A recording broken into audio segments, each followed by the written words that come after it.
नमस्कार श्रोताओं, आप सुन रहे हैं आपका पसंदीदा शो एक मुलाकात और मैं हूं आरजे पूनम। दोस्तों, आज के दौर में कमर दर्द, गर्दन दर्द और घुटनों की तकलीफ और मोबाइल के कारण होने वाली बॉडी पेन आम समस्या बन चुकी है। लेकिन क्या आप जानते हैं कि इन समस्याओं का सही इलाज दवाइयों से नहीं बल्कि सही एक्सरसाइज और फिजियोथेरेपी से भी हो सकता है। इन्हीं महत्वपूर्ण बातों पर चर्चा करने के लिए आज हमारे स्टूडियो में मौजूद हैं जानी मानी फिजियोथेरेपिस्ट डॉक्टर मोनिका जी। डॉक्टर मोनिका जी, आपका बहुत बहुत स्वागत है हमारे शो में। धन्यवाद, आपने अपना कीमती समय निकाल के मुझे यहाँ पर आमंत्रित किया। जी, मैं हूँ डॉक्टर मोनिका बाबल, फिजियोथेरेपिस्ट, बीपीटी गोल्ड मेडलिस्ट, बाबल फिजियोथेरेपी, CSK कल्याण हॉस्पिटल में। जी। तो मैम, सबसे पहले तो आप हमें ये बताइए कि फिजियोथेरेपी होती क्या है। फिजियोथेरेपी एक वैज्ञानिक पद्धति होती है जिसमें दर्द को समझकर उसे जड़ से खत्म किया जाता है। इसमें बिना सर्जरी और बिना मेडिसिन के उपचार किया जाता है, जिसमें मैनुअल थेरेपी, एक्सरसाइज थेरेपी और इलेक्ट्रोथेरेपी होती है। जी। तो मैम, आजकल कम उम्र में लोगों को कमर दर्द, गर्दन दर्द क्यों होने लगे। आजकल की लाइफस्टाइल ही ऐसी हो गई है जिसकी वजह से कमर दर्द, घुटने में दर्द, गर्दन का दर्द बहुत ही कॉमन हो गया है।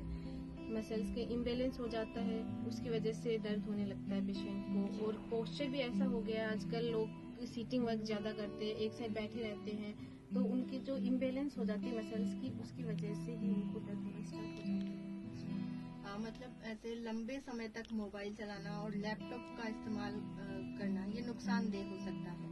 हाँ, इससे क्या होता है, हमारी जो कमर की जो रीढ़ की हड्डी में जो कर्व होता है लंबर के ऊपर, वो स्ट्रेट होने लग जाता है। उसकी वजह से पेशेंट को बैक पेन की प्रॉब्लम आने लगती है। गर्दन को नीचे वो झुका के रखते हैं, उसकी वजह से उनकी जो ट्रेपीजियस मसल होती है हमारे गर्दन के सर्वाइकल में, इस रीजन में जो मसल्स होती है टाइट होने लग जाती है। उसकी वजह से पेशेंट को कभी न कभी नीचे झुकने पे दर्द होना स्टार्ट हो जाता है। जब ये मसल बहुत ज्यादा टाइट हो जाती है तो पीछे की साइड दर्द भी होने लगता है। तो कुछ पेशेंट्स के अंदर सर्वाइकोजेनिक हेडेक भी होने लगता है। मैम, मेरा अगला सवाल ये है कि फिजियोथेरेपी क्या सिर्फ एक मशीन होती है।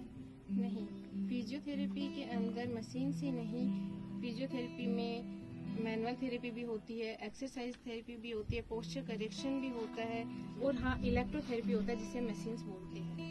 इन सबको मिला के फिजियोथेरेपी होती है। कोई भी एक चीज अगर हमारे पास है तो उसे हम कम्प्लीटली फिजियोथेरेपी नहीं बोलते।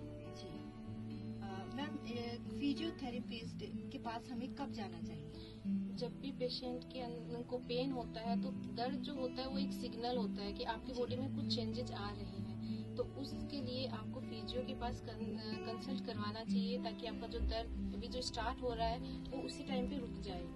तो जब भी हमें कोई भी गर्दन में दर्द या फिर कमर दर्द जब स्टार्ट होना लगता है तो हम उसी टाइम पे चले जाते हैं, तो उतनी ही जल्दी हमें रिलीफ आना स्टार्ट हो जाता है। मैम, जैसे महिलाओं और बुजुर्गों में आजकल घुटनों का दर्द बहुत ज्यादा हो गया है, तो इसकी वजह क्या है। घुटनों में दर्द होना ये एक नॉर्मल प्रोसेस होती है, नी ऑस्टियोआर्थराइटिस जिसको हम बोलते हैं। ये नॉर्मल एजिंग होती है। इसमें क्या होता है, धीरे धीरे हमारे जो बोलते हैं ना ग्रीस कम हो जाना, तो ग्रीस कम होने लग जाता है। जो कार्टिलेज होते हैं वो आपस में घिस जाते हैं, जिसकी वजह से हड्डी आपस में भिड़ने लगती है, जिस वजह से पेशेंट को दर्द होना स्टार्ट हो जाता है। घुटनों पे स्वेलिंग देखने को मिलती है। तो ये महिलाओं में 40 के बाद में जब मेनोपॉज आता है उसके बाद में ज्यादा देखने को मिलता है। और जो मेल्स के अंदर है वो 50 के अराउंड, 45-50 के अराउंड हमें देखने को मिलता है। ये नॉर्मल एजिंग होती है कि धीरे धीरे वो ग्रीस कम होता है, कार्टिलेज, इसलिए नॉर्मल है। लेकिन अगर इसकी वजह से आपको दर्द आ रहा है, स्वेलिंग आ रही है, तो हाँ, इसके अंदर ये दर्द का विषय होता है और हमें इसके बारे में सोचना चाहिए और जितना जल्दी हो सके इसका इलाज करवा लेना चाहिए। तो ये जो दर्द है, घुटनों का दर्द, ये भी क्या फिजियोथेरेपिस्ट से ठीक हो सकता है। हाँ, फिजियोथेरेपी से घुटने का दर्द भी ठीक हो सकता है और काफी हद तक सर्जरी को हम रोक भी सकते हैं और उसको डिले भी कर सकते हैं। जी। एक चीज और बताइए कि क्या फिजियोथेरेपिस्ट सिर्फ चोट लगने पर ही काम करती है। नहीं, फिजियोथेरेपी के अंदर पूरा कवर होती है। जैसे हमें खाने के लिए जब हमें भूख लगती है तो हमें खाना चाहिए होता है, उसी तरह हमारी जो बॉडी होती है उसको एक्सरसाइज फिजियो चाहिए होती है। जब भी मसल्स होती है थोड़ी वीक होने लगती है तो हमें उसको स्ट्रेंथ देने के लिए फिजियोथेरेपी करवानी पड़ती है, पेन को कम करने के लिए करवानी पड़ती है। जब मसल बहुत ज़्यादा टाइट हो जाती है तो उसकी स्ट्रेचिंग करवानी होती है। तो फिजियोथेरेपी कोई दवाई या फिर वैसा नहीं है, फिजियोथेरेपी एक लाइफ स्टाइल है। जैसे हम खाना खाते हैं तो उसके लिए जरूरत होती है हमारी बॉडी को, उसी तरह हमें फिजियोथेरेपी की जरूरत होती है ताकि हमारे मसल्स में स्ट्रेंथ आए और हमें कोई भी प्रॉब्लम ना आए और हम दर्द से बचे रहें। जी। तो जो फिजियोथेरेपी है इसके अंदर एक्सरसाइज भी होती है? हाँ, फिजियोथेरेपी के अंदर एक्सरसाइज थेरेपी का बहुत इम्पोर्टेंट रोल होता है, क्योंकि जो मैनुअल करते हैं, एक्सरसाइज करते हैं, इन्हीं का सबसे इम्पोर्टेंट होता है, क्योंकि हम मशीन्स वगैरह करते हैं ना, तो इससे पेन तो कम हो जाता है, लेकिन हमें लॉन्ग लास्टिंग अगर रिजल्ट चाहिए होता है तो उसके लिए एक्सरसाइज सबसे इम्पोर्टेंट होती है। जी। अगला सवाल मैम ये है, क्या ये इलाज 2-3 दिन में पूरा हो जाता है या फिर इसे लंबा लेना पड़ता है? ये कंडीशन के ऊपर डिपेंड करता है जी। कि अगर कंडीशन अभी दर्द होना स्टार्ट हुआ है तो जितनी अगर आप जल्दी आते हो उतना ही जल्दी आपको रिलीफ आना स्टार्ट होता है। जी। लेकिन हाँ, ये बात गलत है कि आप 1-2 बार जाओगे आपको ठीक हो जाएगा। आपको कंडीशन के बेस के ऊपर बता दिया जाता है कि आपको 10 दिन में रिलीफ आएगा, आपको 20 दिन में आता है, तो कंडीशन के वाइज बताते हैं और पेशेंट को 5 से 7 दिन में रिलीफ आना स्टार्ट हो जाता है। नॉर्मली 5 से हफ्ते भर में? हाँ, हफ्ते भर में पेशेंट को रिलीफ दिखना स्टार्ट हो जाता है कि हाँ, मुझे पहले जब मैं आया था और अब जो हूँ उसमें थोड़ा रिलीफ आना स्टार्ट हो गया है, तो पहले ही हम उनको क्लियर कर देते हैं कि आपको इतना टाइम लगेगा प्रॉपर रिलीफ के लिए। बहुत बहुत धन्यवाद। और जाते जाते हमारे श्रोताओं के लिए आप कोई हेल्थ टिप बताना चाहेंगे?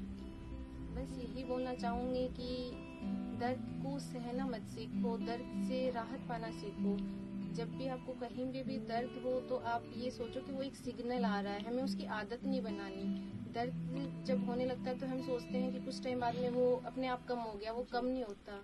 हम उसके आदी बन जाते हैं कि ठीक है, हम एडिप्ट हो जाते हैं कि हाँ, दर्द हो रहा था, अब धीरे धीरे हमें आदत बन जाती है। पेन किलर ले लिया तो थोड़ा हाँ, रिलीफ हो गया। तो वो पेन किलर लेते तो उससे थोड़ा रिलीफ तो आता है, लेकिन लॉन्ग लास्टिंग अगर हमें रिलीफ चाहिए तो उसके लिए आपको प्रॉपर रिहेब की जरूरत होती है।